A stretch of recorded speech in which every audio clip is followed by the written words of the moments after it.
আপনারা দেখছেন সারা বাংলার সেরা football Bengal super league BSL এর সমস্ত ব্যাক স্টোরি শুধুমাত্র এসএসসিএন এ। এবং আমার সঙ্গে রয়েছেন এই মুহূর্তে স্টুডিওতে ভারতের প্রাক্তন জাতীয় ফুটবলার দুলাল বিশ্বাস এবং আরেকজন প্রাক্তন জাতীয় ফুটবলার দীপঙ্কর রায়।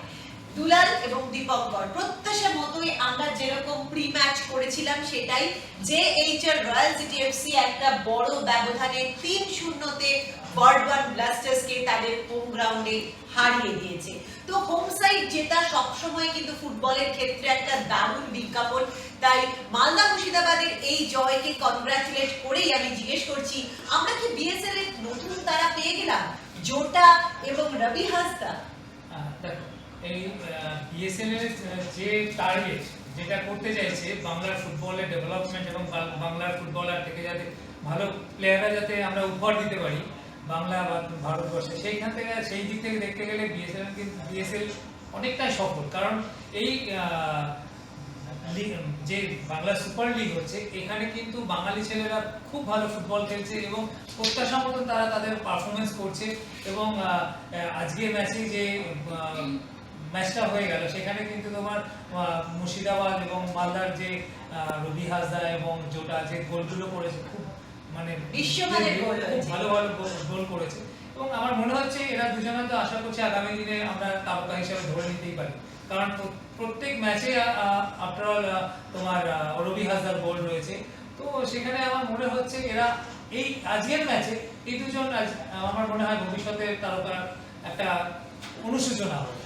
বিএসএল কিন্তু নতুন দুই তারকার জন্ম অলরেডি দিয়ে দিয়েছে, জোটা এবং রবি হাসদা।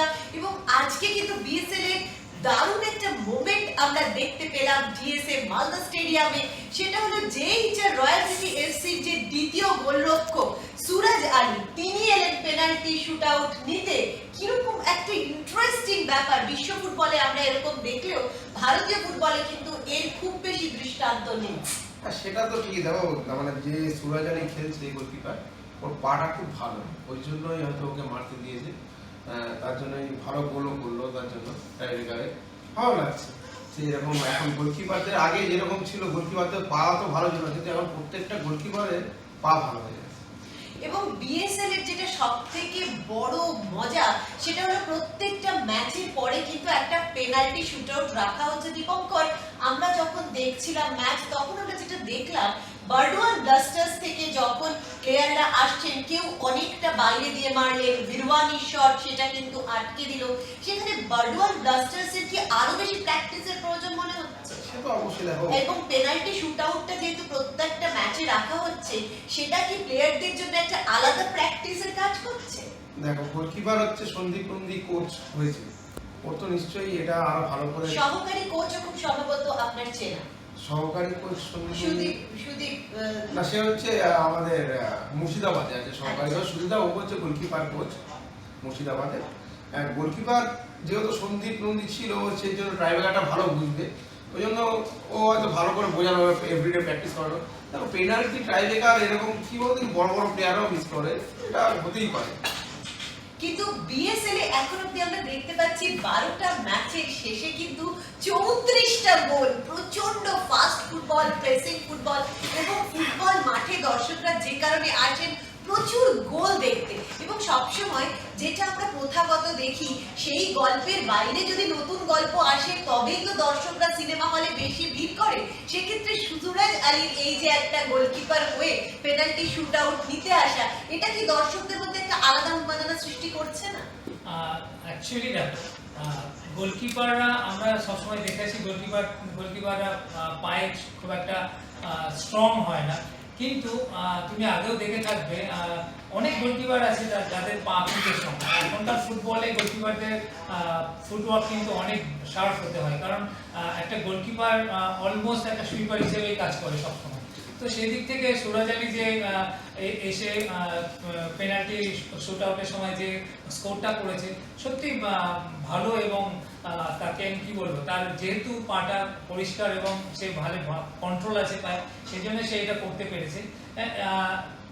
এটা এটা এটা কিন্তু শুধু গোলকিপার বলে বলবো না, প্রত্যেকটা গোলকিপারেরই কিন্তু এই মুহূর্তে পা ভীষণ শার্প হওয়া উচিত। কারণ যেহেতু একটা গোলকিপার অলওয়েজ একটা তোমার সুইপার হিসেবে কাজ করছে।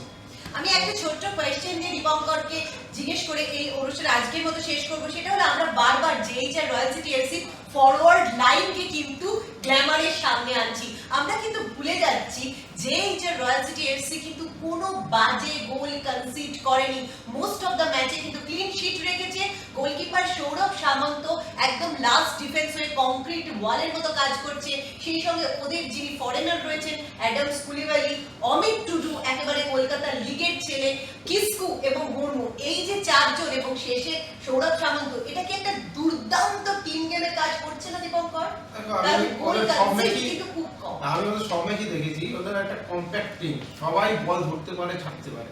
এটা হচ্ছে ফুটবলের মেন কথা, যে বল ধরা ছাড়া, তার জন্য ওদের টিমটা খুব ভালো খেলছে। আনফরচুনেটলি লাস্ট ম্যাচ হয়তো হেরে গেছে, কিন্তু ওরা ভালো খেলেছে, আনফরচুনেটলি হেরে গেছে।